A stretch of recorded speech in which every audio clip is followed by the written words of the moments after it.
ત્યારે આજની જે આગાહી છે એને આપણે ગ્રાફિક્સના માધ્યમથી સમજવાનો પ્રયત્ન કરીએ, કારણ કે અલગ અલગ જિલ્લાઓમાં અલગ અલગ એલર્ટ આપવામાં આવ્યું છે. સૌથી પહેલાં વાત કરીશું રેડ એલર્ટની. આજરોજ દાહોદમાં રેડ એલર્ટ આપવામાં આવ્યું છે. આપ જોઈ શકો છો કે દાહોદમાં આજે રેડ એલર્ટ અપાયું છે, તો એની આસપાસ આવેલ મહીસાગર, પંચમહાલ, વડોદરા, છોટાઉદેપુર, નર્મદા, સુરત, તાપી, ડાંગ, નવસારી અને વલસાડ એટલે કે દક્ષિણ ગુજરાત સહિત એના આસપાસના વિસ્તારોમાં આજે ઓરેન્જ એલર્ટ આપવામાં આવ્યું છે. ત્યારબાદ આપણે વાત કરીશું યલો એલર્ટ કયા જિલ્લામાં આજે આપવામાં આવ્યું હતું, તો સુરેન્દ્રનગર, બોટાદ, ભાવનગર, અમદાવાદ, આણંદ, ભરૂચ, ખેડા, અરવલ્લી અને સાબરકાંઠા આ એ જિલ્લાઓ છે કે જ્યાં આજે યલો એલર્ટ આપવામાં આવ્યું હતું.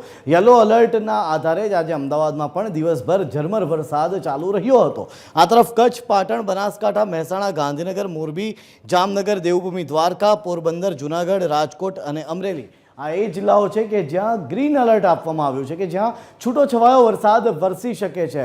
વાત કરીશું આવતીકાલની, એટલે કે 29 તારીખે કયા પ્રકારની પરિસ્થિતિનું નિર્માણ થશે એના ઉપર નજર કરીશું. 29 તારીખે કયા પ્રકારની પરિસ્થિતિનું નિર્માણ થાય છે. 29 તારીખની આપ જોઈ શકો છો કે 29 તારીખ આવતા રાજ્યમાં વરસાદનું જોર આમ હાલ ઘટી રહ્યું છે. એક તરફ હવામાન વિભાગ કહી રહ્યું છે કે આવનારા 7 દિવસ ભારેથી અતિ ભારે વરસાદ વરસી શકે છે, કારણ કે રાજ્ય ઉપર અને રાજ્યની આસપાસ બધું મળીને દેશ આખા ઉપર હાલ 3 જેટલી સિસ્ટમ સક્રિય થઈ છે અને બંગાળની ખાડીમાં જે ચક્રવાત જેવી પરિસ્થિતિનું નિર્માણ થયું છે, અને આ ચક્રવાત એ વાવાઝોડાનું ચક્રવાત નથી પરંતુ વરસાદી ચક્રવાત છે, અને એ વરસાદી ચક્રવાત આગળ વધતા વધતા ગુજરાત તરફ આવી શકે છે, જેના કારણે આવનારા દિવસોમાં ભારે વરસાદ વરસી શકે છે. અને હાલની જો વાત કરવામાં આવે, હાલ હવામાન વિભાગ જે કહી રહ્યું છે કે આવતીકાલે દક્ષિણ ગુજરાત સહિત આણંદ, વડોદરા, છોટાઉદેપુર, પંચમહાલ, દાહોદ, ભરૂચ અને નર્મદા એટલે કે આ તમામ જિલ્લાઓ છે કે જ્યાં યલો એલર્ટ આપવામાં આવ્યું છે, અને બાકીના રાજ્યમાં ગ્રીન એલર્ટ એટલે કે ક્યાંક છૂટો છવાયો વરસાદ